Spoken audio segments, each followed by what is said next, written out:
ডাকসু নির্বাচনের পরে যেমনটি শুনেছি যে বিভিন্ন পক্ষ থেকে কিন্তু অভিযোগ করা হয়েছিল যে ইলেকশন ইঞ্জিনিয়ারিং এর করা হয়েছে। সেক্ষেত্রে আপনারা এখন যেই আপনাদের যে নির্বাচন, সেই নির্বাচন নিয়ে আপনাদের কোনো শঙ্কা রয়েছে কিনা? আমরা যেমনটি দেখেছি যে আপনাদের প্যানেল থেকে স্বচ্ছ এবং গ্রহণযোগ্য নির্বাচন করার জন্য নির্বাচন কমিশনকে আহ্বান জানানো হয়েছে, লিখিত দেওয়া হয়েছে। তো সেক্ষেত্রে আপনাদের কোনো শঙ্কা রয়েছে কিনা, বা এখন পর্যন্ত আপনারা এরকম কোনো পরিবেশ লক্ষ্য করেছেন কিনা? নির্বাচনের শুরু থেকে আমরা বিশ্বাস করেছিলাম যে নির্বাচন কমিশন হয়তোবা সকল দলের প্রতি সমান আচরণ করবে, কিন্তু আমরা শুরু থেকেই দেখেছি একটি নির্দিষ্ট প্যানেলকে বারবার সুবিধা দেওয়া হয়েছে এবং তারা প্রকাশ্যে আচরণবিধি লঙ্ঘন করা সত্ত্বেও তাদেরকে কোনোভাবে নোটিশের আওতায় আনা হয়নি।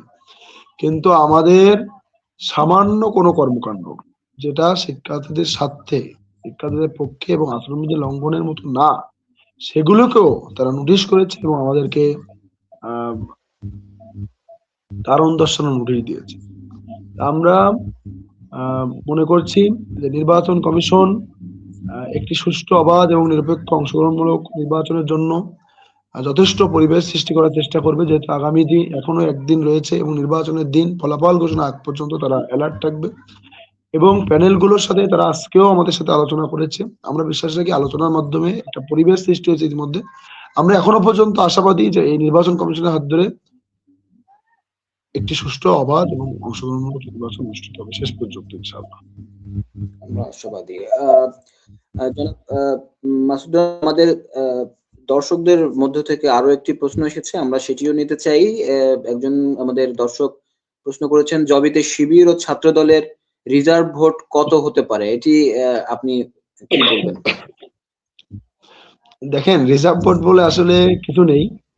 আমরা মনে করি আমরা জগন্নাথ বিশ্ববিদ্যালয়ের সকল শিক্ষার্থীকে ধারণ করতে চাই এবং আমরা ভোটের ফলাফল ঘোষণার পরেই আমরা যতগুলো ভোট পাবো এগুলোই আমাদের প্যানেলের রিজার্ভ ভোট।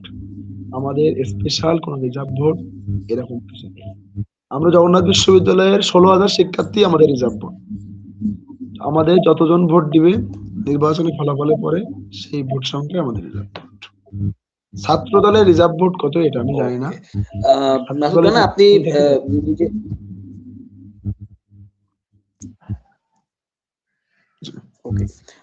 আপনি নিজে এজিএস প্রার্থী হয়েছেন, নিশ্চয়ই আপনাদের প্যানেলের যে ইশতেহার তার বাইরে আপনার নিজের কিছু ইশতেহার রয়েছে। আপনার ইশতেহারগুলো সম্পর্কে আমরা একটু জানতে চাই। দেখেন, জগন্নাথ বিশ্ববিদ্যালয় আসলে একটা নানামুখী সংকটের মধ্যে দাঁড়িয়ে।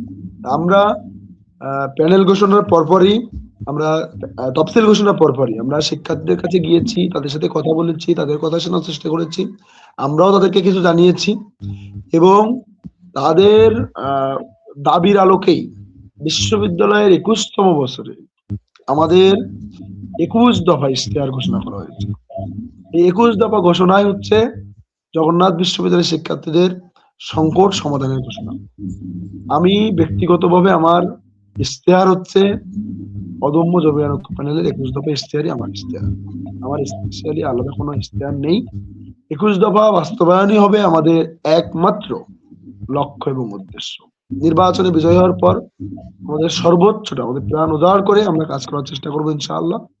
আমরা বিশ্বাস রাখি 21 দফা আমাদের শিক্ষার্থীরা পড়েছে এবং 21 দফার উপর ভিত্তি করেই একটি স্বপ্নের ক্যাম্পাস বিনির্মাণে, নিরাপদ ক্যাম্পাস বিনির্মাণে, একটা পরিপূর্ণ ক্যাম্পাস বিনির্মাণে আগামী 6 জানুয়ারি আমাদেরকে আমাদের ভাই বোনদের মাসুদ রানা, আপনাদের প্রত্যেকের যে ব্যক্তিগত ইমেজ এবং ব্যক্তিগত যে পরিচয়